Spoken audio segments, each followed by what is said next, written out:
Assalomu alaykum hurmatli ko'ruvchilar. Uyg'ur axborot markazidan haftalik xabarlar programmasiga xush kelibsiz. Men Muhammad Izzat.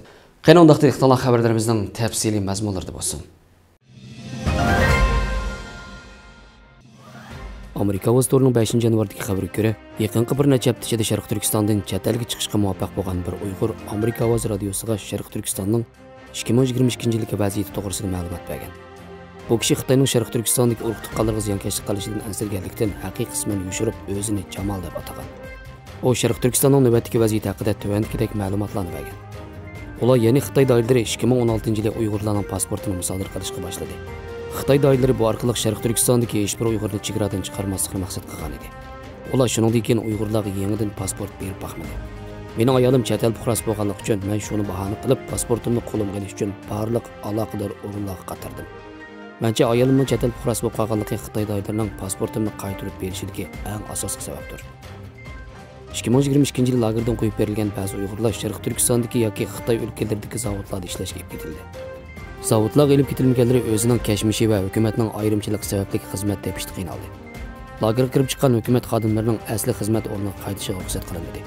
Masalan, men taniydigan bir adabiyot fanlari professori hozir asildagi maktabining nazorat uyida qorovullik qilyapti. Yana ba'zilar lagerdan qo'yib berilmayli qamasdan turmaga tashlandi.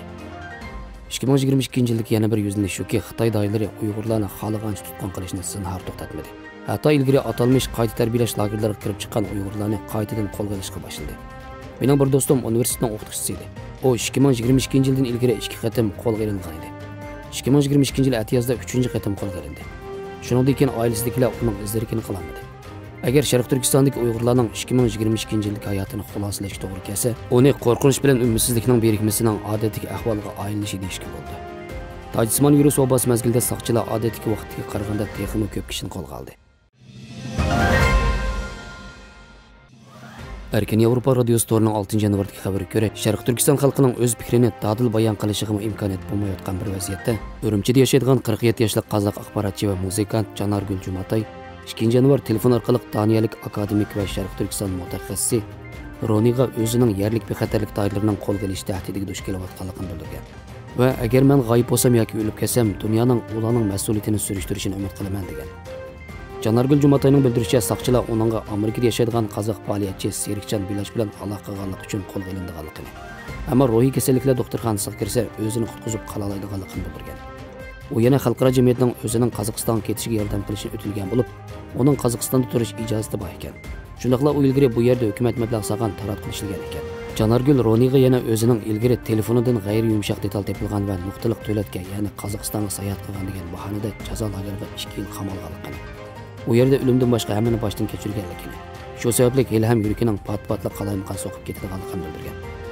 Janargul 5-yanvar Qozog'istonning Beyjingdagi elchixonasi bilan aloqalashgan bo'lib, elchixonadagilar uni Qozog'istonga kirish uchun zarur bo'lgan hujjatlar bilan ta'minlaydiganligini bildirgan bo'lsa-mu, lekin u hali ham Xitoy bexatarlik doiralarining Qozog'iston tarafining tutumiga pisand qilmasdan o'zini qo'lga olishidan ansirmoqda ekan.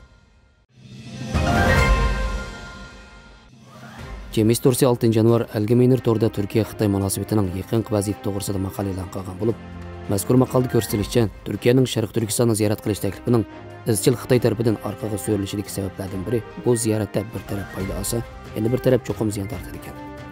Agar Turkiya vakillari umkining bu rayondagi ziyorati Xitoy bekitgan plan bo'yicha berilsa, foydani Xitoy oldi ekan. Chunki Xitoy bu orqali Turkiya vakillariga o'z ko'rsatishni xohlagan narsalarni ko'rsatib, ularni Sharq Turkiston xususida Xitoy kutgandek yakun chiqarishga majbur qildi ekan. Halbuki Turkiya diplomatiya ministri Mavlut Çavuşoğlu agar bu ziyorat Xitoy bekitgan plan bo'yicha berilgan taqdirda, Turkiyaning Xitoyning o'z jinoyatlarini pardozlashni maqsad qilgan tashviqotiga vosita bo'lib qolganligini bildirgan. U bultur 29-dekabrdagi axborot e'lon qilish yig'inida bir muxbirning Turkiyaning Beyjingda turishliq elchisi Abdulqodir Amin Önenning Sharq Turkistonni ziyorat qilish to'g'risidagi savoliga javob berganda bunday degan. Bosh elchimiz texicha u yerga bormadi. Xitoy doiralari ruxsat bermayotdi yoki Sharq Turkistonga bormoqchi bo'lsa, biz bekitgan planga bo'ysunish kerak deyishyapti. Biz nima deb Xitoyning tashviqotiga vosita bo'lib bergidakmiz? Shining bu taklifini o'tirib qo'yganiga 5 yil bo'ldi. 5 yilning yoki bu vakillar umkining Sharq Turkistonga berishiga nimishqa to'sqinlik qilasizlar? Nimishqa hamkorlash qila olmaysizlar? Uyg'urlarga bo'lgan tutumimiz sababli Turkiya Xitoy munosabatida chekinish bo'lganligi rost. Xitoy bilan bo'lgan munosabatimizdagi bu astilash butunlay Xitoy tufayli o'tirib chiqqan ahvol. Xitoy bizning Uyg'ur masalasidagi tutumimizdan bearam bo'lyapti. Bo'libmi xalqaro so'rovlarda Uyg'ur turklarining haq-huquqini qo'g'dishimiz Xitoyni qattiq bearam qilmoqda. Pochta Investor'ning 7 yanvardagi xabariga ko'ra, Afg'onistondagi Taliban hokimiyati Sharq Turkistondagi O'rta Osiyo neft va tabiiy gaz shirkati bilan neft qazish kelishimi imzolashgan bo'lib, bu Taliban 2021-yil hokimiyatni qo'lga kirgizgandan buyangi tunji cho'ng tashqi savdo kelishimi ekan.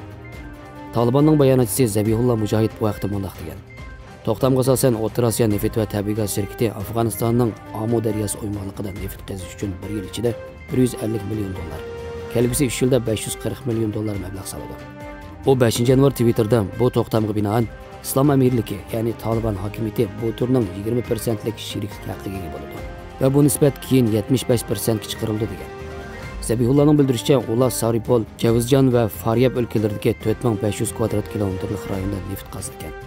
Kundalik neft qazish miqdori 1000 tonnadan tadrijiy holda 2000 tonnaga chiqarilgan.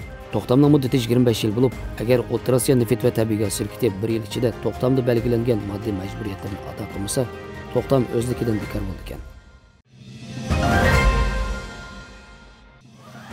Taipei Times Store'ning 8 yanvardagi xabariga ko'ra, Xitoyning Uyg'ur musulmonlari qaratgan tutumiga bo'lgan andish tufayli Amerika bilan Yaponiya 6 yanvar ta'minlash zanjiridagi kishilik huquq va xalqaro emgak o'lchimini kuchaytirish maqsadida xizmat korpusi ta'sis qilgan hamda boshqa davlatlarni ham mazkur tashabbusga ishtirok qilishga taklif qilganligini bildirgan. Amerikaning bu vaqtdagi bayonotida mundaq deyilgan: ikki taraf yana yangilangan to'g'ri bexatarlik hamkorlik aslatmasi imzolab, savdo hamkorligini kuchaytirdi hamda kishilik huquqni qo'llash va ta'minlash zanjirining majburiy emgakka chetilib qolishining oldini olish to'g'risida Yaponiya savdo vakillari bilan muloqot qilishdi.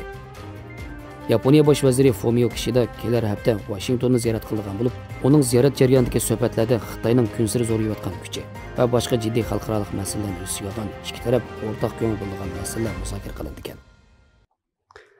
Hurmatli ko'ruvchilar, haftalik xabarlar programmamiz mushada oxirlashdi. Keyingi sonda ko'rishguncha omon bo'linglar, xayr xo'sh, Allohga omonat.